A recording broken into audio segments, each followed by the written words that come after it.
বিদ্যুৎ, জ্বালানি ও খনিজ সম্পদ মন্ত্রণালয়ের দায়িত্বে থাকাকালীন সীমাহীন দুর্নীতিতে জড়িয়ে পড়েন নসরুল হামিদ বিপু। ৫ই আগস্ট আওয়ামী লীগ সরকার ক্ষমতাচ্যুত হওয়ার পর সেসব দুর্নীতির অভিযোগ একে একে সামনে আসতে থাকে। অভিযোগ অনুযায়ী শত শত কোটি টাকার সম্পদের মালিক বনে গেছেন তিনি দুর্নীতির মাধ্যমে। ব্যাংক হিসাবেও রয়েছে বিপুল অর্থ। গত আগস্ট মাসে এসব অভিযোগ আমলে নিয়ে অনুসন্ধানে নামে দুর্নীতি দমন কমিশন। অনুসন্ধান শেষে তার প্রমাণও মেলে। দুদকের অনুসন্ধানে দেখা যায় ৯৮টি ব্যাংক হিসাবে ৩,২২২ কোটি টাকা লেনদেন করেছেন নসরুল হামিদ বিপু, যা অস্বাভাবিক ও সন্দেহজনক বলে মনে করছেন দুদক কর্মকর্তারা। এছাড়া সংস্থাটির অনুসন্ধানে বিপু পরিবারের ৬৪ কোটি টাকা মূল্যের অবৈধ সম্পদ বেরিয়ে এসেছে। অনুসন্ধানে প্রাপ্ত তথ্যের ভিত্তিতে ৩টি পৃথক মামলা দায়ের করেছে দুদক। এসব মামলায় বিপু ছাড়াও আসামি করা হয়েছে তার স্ত্রী সীমা হামিদ ও একমাত্র ছেলে জারিফ হামিদ।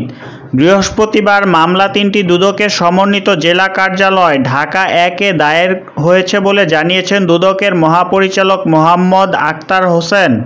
তিনি বলেন, নসরুল হামিদ বিপু ও তার পরিবারের সদস্যদের বিরুদ্ধে অবৈধ সম্পদ অর্জন ও মানি লন্ডারিংয়ের অভিযোগে মামলা হয়েছে। প্রথম মামলায় দুদকের উপপরিচালক বাদী হয়ে নসরুল হামিদকে আসামি করে এজাহার দায়ের করেন।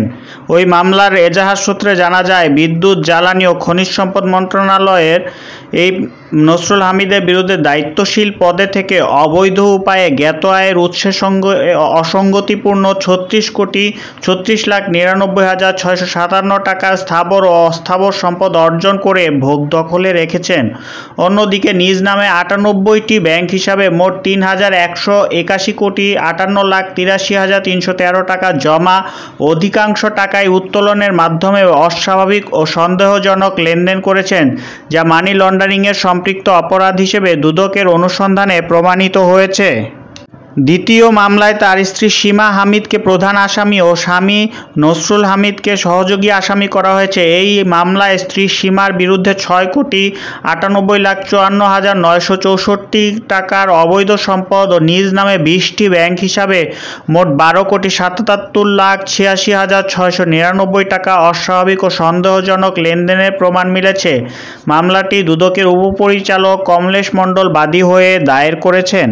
তৃতীয় মামলায় ছেলে জারিফ হামিদকে প্রধান ও পিতা নসরুল হামিদকে সহযোগী আসামি করা হয়েছে। মামলায় তাদের বিরুদ্ধে ২০,৮৭,৬৬,০০০ টাকা জ্ঞাত আয়ের উৎসের সঙ্গে অসঙ্গতিপূর্ণ সম্পদ থাকার অভিযোগ আনা হয়েছে। এছাড়া জারিফের নিজ নামে ২০টি ব্যাংক হিসাবে সন্দেহজনক ২৭ কোটি টাকা লেনদেনের প্রমাণ পাওয়া গেছে দুদকের অনুসন্ধানে। এই মামলার বাদী হলেন সহকারী পরিচালক মিনহাজ বিন ইসলাম। সব মিলিয়ে দুর্নীতি ও ঘুষের মাধ্যমে প্রাপ্ত অর্থ বা সম্পত্তির অবৈধ উৎস গোপন করার উদ্দেশ্যে হস্তান্তর, স্থানান্তর ও রূপান্তর করায় দুর্নীতি দমন কমিশন আইন ২০০৪-এর ২৭-এর ১ ধারা, মানি লন্ডারিং প্রতিরোধ আইন এবং ১৯৪৭ সালের দুর্নীতি প্রতিরোধ আইনের ৫-এর ২ ধারায় অভিযোগ আনা হয়েছে মামলায়। গত ২২শে আগস্ট নসরুল হামিদের বিরুদ্ধে অনুসন্ধানে নামে দুদক। ওই দিন তার প্রতিষ্ঠান হামিদ গ্রুপে অভিযান চালায় যৌথ বাহিনী।